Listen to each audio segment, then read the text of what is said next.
Entrance exam ಒಳಗೆ first rank ಬಂತಂದು. ಆನಂತರ ನನಗೆ ಸ್ಟಡಿ ಏನು ತೊಂದರೆ ಆಗಲಿಲ್ಲ. ನನಗೆ ಯಾವುದೋ ಒಂದು ಹಾಬಿ ಸಲುವಾಗಿ ಓದ್ತಾ ಇರೋದ್ರಿಂದ ಎಕ್ಸಾಮ್ ಅನ್ನೋದು ನನ್ನ ತಲೆಯೊಳಗೇ ಇದ್ದಿದ್ದಿಲ್ಲ. ಎಲ್ಲರೂ ತೀರಾ ಅಗದಿಟ್ಟು ಎಕ್ಸಾಮ್ ಟೈಮಿಗೆ ಟೆನ್ಷನ್ ತೊಗೊಂಡು ಓದಿದ್ರು ಕೂಡ ನಾನು ಆರಾಮಾಗಿ ಹಿಂದಿನ ದಿನ ಸಿನಿಮಾ ನೋಡಿ ಬೆಳಗ್ಗೆ ಬಂದು ಎಕ್ಸಾಮ್ ಬರೆದ್ರು ಕೂಡ 70 ಆ್ಯಂಡ್ ಅಬೋ ಮಾರ್ಕ್ಸ್ ತೊಗೋತಾ ಇದ್ದೆ. ಭಾಳ ಒಳ್ಳೆ ಮಾರ್ಕ್ಸ್ ಕೂಡ ನನಗೆ ಬಂತು MSc ಒಳಗೆ. ಈ ಪೊಲೀಸ್ ಸಬ್ ಇನ್ಸ್ಪೆಕ್ಟರ್ದು ಕೂಡ ನಾನು PSI ಸೆಲೆಕ್ಷನ್ಗೂ ಕೂಡ ಅಷ್ಟೇ ಸ್ಟಡಿ ಮಾಡಿದೆ. ಅದು ಹೇಳಬೇಕಂದ್ರೆ ನಮ್ಮ ಅಣ್ಣನಿಗೆ ನಮ್ಮ ತಂದೆ ತಂದಿದ್ರು ಅರ್ಜಿ. ಅದನ್ನು ನಮ್ಮ ಅಣ್ಣಂದು ಹೈಟ್ ಚೆನ್ನಾಗಿತ್ತು, ನನಗಿಂತ ಹೈಟು ವೇಟ್ ಚೆನ್ನಾಗಿತ್ತು. ನೀನು PSI ಅಂತೇಳಿ ತಂದಿದ್ರು. ಅವ್ನು ನನಗೆ ಓದೋಕ್ಕಾಗಲ್ಲ ಅಂತೇಳಿ ಅವನು ಅರ್ಜಿ ನನಗೆ ಕೊಟ್ಟಿದ್ದ. ನಾನು ಅರ್ಜಿ ಭರ್ತಿ ಮಾಡಿ ಹಾಕಿದ್ದೆ. ನನಗೆ ಅದು ಎಕ್ಸಾಮದ್ದು ಬಂದಿತ್ತು. ಸ್ಟೇಟಿಗೆ 5th ರ್ಯಾಂಕ್ ಬಂದೆ ನಾನು. I stood 5th to the entire state.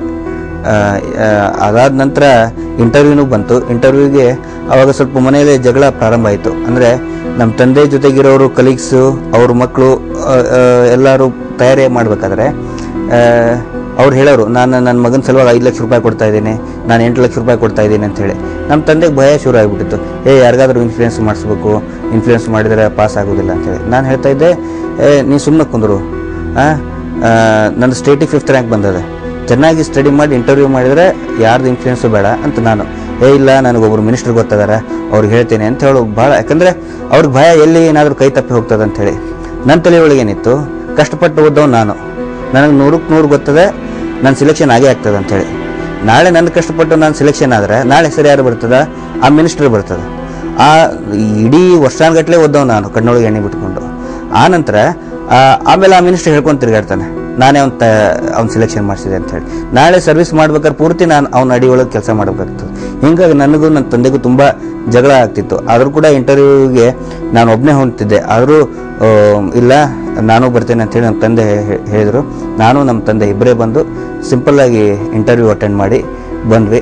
Interview result ಇನ್ನೂ ಏನು ಬರಬೇಕಿತ್ತು, ಆದರೆ ಯಾರೋ ಅದನ್ನು ಕೋರ್ಟಿಗೆ ಸ್ಟೇ ಹೋಗಿಬಿಟ್ಟಿದ್ರು. ಅವಾಗ ಸ್ವಲ್ಪ ಟೈಮ್ ಗ್ಯಾಪ್ ಇತ್ತು ನನಗೆ. ಆ ಹೊತ್ತೊಳಗೆ ನಾನು ಸ್ವಲ್ಪ ವಿವೇಕಾನಂದ ಪುಸ್ತಕ ಭಾಳ ಓದ್ತಾ ಇದ್ದೆ. ಅದರದ್ದು ಇಫೆಕ್ಟ್ ನನ್ನ ಮೇಲೆ ಭಾಳ ಆಗಿತ್ತು. ದ ಸ್ಪೇಕ್ ವಿವೇಕಾನಂದ ಅನ್ನೋ ಒಂದು ಪುಸ್ತಕ ಒಳಗೆ ಅವರು ಬರೆದಿದ್ರು. ಏನಂದ್ರೆ, ಯಾವುದೇ ಒಬ್ಬ ವಿದ್ಯಾರ್ಥಿ ಅವನ ವಿದ್ಯಾರ್ಥಿ ಜೀವನ ಮುಗಿದ ತಕ್ಷಣವೇ ಕನಿಷ್ಠ 6 ತಿಂಗಳಾದರೂ ಕೂಡ ಆ ಸಮಾಜ ಸೇವೆ ಒಳಗೆ ಅವನು ಫುಲ್ ಟೈಮರ್ ಆಗಿ ಕೆಲಸ ಮಾಡಬೇಕು ಅಂತ. ಒಬ್ಬ ಸಮಾಜ ಸೇವಕನಾಗಿ ಕೆಲಸ ಮಾಡಬೇಕು. ಅದಾದ ನಂತರ ಯಾವ ಜನರ ಸೇವೆ ಅವನು ಮಾಡಿರ್ತಾನೆ ಆ ವಿದ್ಯಾರ್ಥಿ, ಅವ್ರ ಆಶೀರ್ವಾದದಿಂದ ಜೀವನದೊಳಗೆ ಉನ್ನತ ಹುದ್ದೆ ಒಳಗೆ ಹೋಗ್ತಾನೆ ಅಂಥೇಳಿ ಆ ವಿವೇಕಾನಂದರು ಬರೆದಿದ್ರು. ಅದು ನನ್ನ ಮನಸ್ಸೊಳಗೆ ಭಾಳ ಒಂಥರ ಪರಿಣಾಮ ಬೀರಿತ್ತು. ಗುಜರಾತ್ ಒಳಗೆ ಒಂದು ದೊಡ್ಡ ಭೂಕಂಪ ಆಯಿತು. ಪತ್ರಿಕೆ ಒಳಗೆಲ್ಲ ಭಾಳ ದೊಡ್ಡದಾಗಿ ಅದರ ಬಗ್ಗೆ ಬರ್ತಾಯಿತ್ತು, ಫೋಟೋಸು ಎಲ್ಲ ನೋಡಿ ನಮಗೆ ಭಾಳ ಬೇಜಾರಾಯಿತು. ಅದಕ್ಕೆ ನಾವು ತಕ್ಷಣ ತೀರ್ಮಾನ ಮಾಡಿದ್ವಿ, ಎಲ್ಲರೂ ನಾವು 5 ಜನ ಸೇರಿ ನಾವು ಗುಜರಾತಿಗೆ ಹೋಗಬೇಕು ಅಂಥೇಳಿ.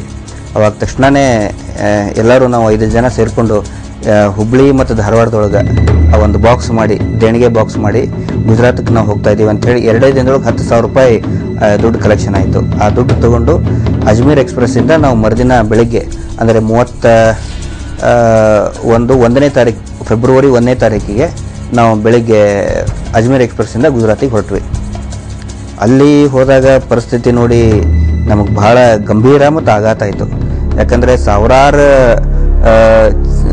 ಟನ್ಗಟ್ಟಲೆ ಚೀಲಗಳು, ಗೋಧಿ ಚೀಲ, ರಗ್ಗು, ಊಟದ ಸಾಮಗ್ರಿ ಎಲ್ಲ ಬಂದು ಬೀಳ್ತಾ ಇತ್ತು. ಆದರೆ ಸರಿಯಾಗಿ ಅದನ್ನು ಡಿಸ್ಟ್ರಿಬ್ಯೂಷನ್ ಮಾಡೋ ವ್ಯವಸ್ಥೆನೇ ಇದ್ದಿದ್ದಿಲ್ಲ. ಅಲ್ಲಿರೋ ವ್ಯಾಪಾರಸ್ಥರು ಎಲ್ಲವನ್ನೂ ಕೂಡ ಅವ್ರವ್ರ ಮನೆಯೊಳಗನೆ ತೊಗೊಂಡು ಹೋಗ್ತಾ ಇದ್ರು. ಅದನ್ನು ನೋಡಿ ನಮಗೆ ಭಾಳ ಬೇಜಾರನಿಸಿ ಅಲ್ಲಿ ರಾಮ್ ವಿಲಾಸ್ ಪಾಸ್ವಾನ್ ಅವ್ರು ಬಂದಿದ್ರು. ಅವ್ರ ಎದುರುಗಡೆನೇ ನಾನು ಧರಣಿ ಕುತ್ಕೊಂಡ್ಬಿಟ್ಟೆ. ನಾನು ನಮ್ಮ ಸ್ನೇಹಿತರೆಲ್ಲ ಭಾಳ ದೊಡ್ಡ ಮಟ್ಟದಾಗಿ ಎಲ್ಲ ಅಲ್ಲಿನೇ ಪ್ರೊಟೆಸ್ಟ್ ಮಾಡಿದ್ವಿ. ಅಲ್ಲಿಂದ ಮತ್ತೆ ನಾವು ಎಲ್ಲ ಸ್ವಲ್ಪ ಆಕ್ಟಿವ್ ಆಗಿ ಮಾತಾಡೋದು, ಜೋರಾಗಿರೋದು ನೋಡಿ ಇಂಟರ್ನ್ಯಾಷನಲ್ ರೆಡ್ ಕ್ರಾಸ್ನವರು, ರೆಡ್ ಕ್ರಾಸ್ ಸಂಸ್ಥೆ ಐತಲ್ಲ, ಅದು ಇಂಟರ್ನ್ಯಾಷನಲ್ ರೆಡ್ ಕ್ರಾಸ್ ಅಂತ ಭಾಳ ದೊಡ್ಡ ಆರ್ಗನೈಸೇಷನ್ ಅದು. ಅವರು ನಮ್ಮನ್ನು ಅವ್ರ ಜೊತೆ ಕರ್ಕೊಂಡು ಹೋದರು. ನಾವು ನೇರವಾಗಿ ಭುಜ್ಗೆ ಹೋದ್ವಿ. ಭುಜ್ದಲ್ಲಿ ರನ್ ಆಫ್ ಕಚ್ ಏನು ಮರುಭೂಮಿ ಇದೆಯಲ್ಲ, ಮರುಭೂಮಿ ಒಳಗೆ ದೊಡ್ಡದೊಂದು ಕ್ಯಾಂಪ್ ಹಾಕಿದ್ರು.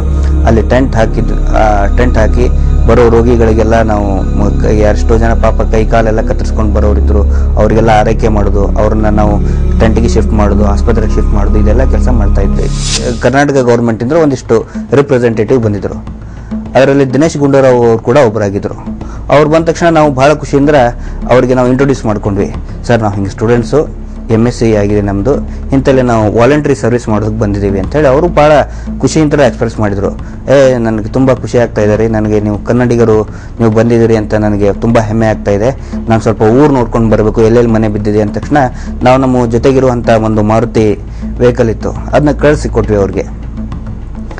ಅವಾಗ ಪೂರ್ತಿ ಎಲ್ಲ ನೋಡ್ಕೊಂಡು ಬಂದು ಅವಾಗ ಹೇಳಿದ್ರು, ಇಲ್ಲ ನಾನು ನೀವು ಹೆಂಗೆ ಹೋಗ್ತಾ ಇದ್ದೀರಿ ಬೆಂಗಳೂರಿಗೆ, ನಿಮ್ಮನ್ನು ನಾನು ಕರ್ಕೊಂಡು ಹೋಗ್ತೇನೆ ಅಂತ ಹೇಳಿದರು. ಅವಾಗ ನನ್ನ ಜೊತೆಗೆ ಒಂದು ಚಿಕ್ಕ ಮಗು ಇತ್ತು, ಅದರ ಹೆಸರು ಶೈಜಲ್ ಕೌರ್ ಅಂತ. 6-7 ತಿಂಗಳು ಇರ್ಬೋದು, ಕಾಲು ಅರ್ಧ ಕಟ್ಟಾಗಿ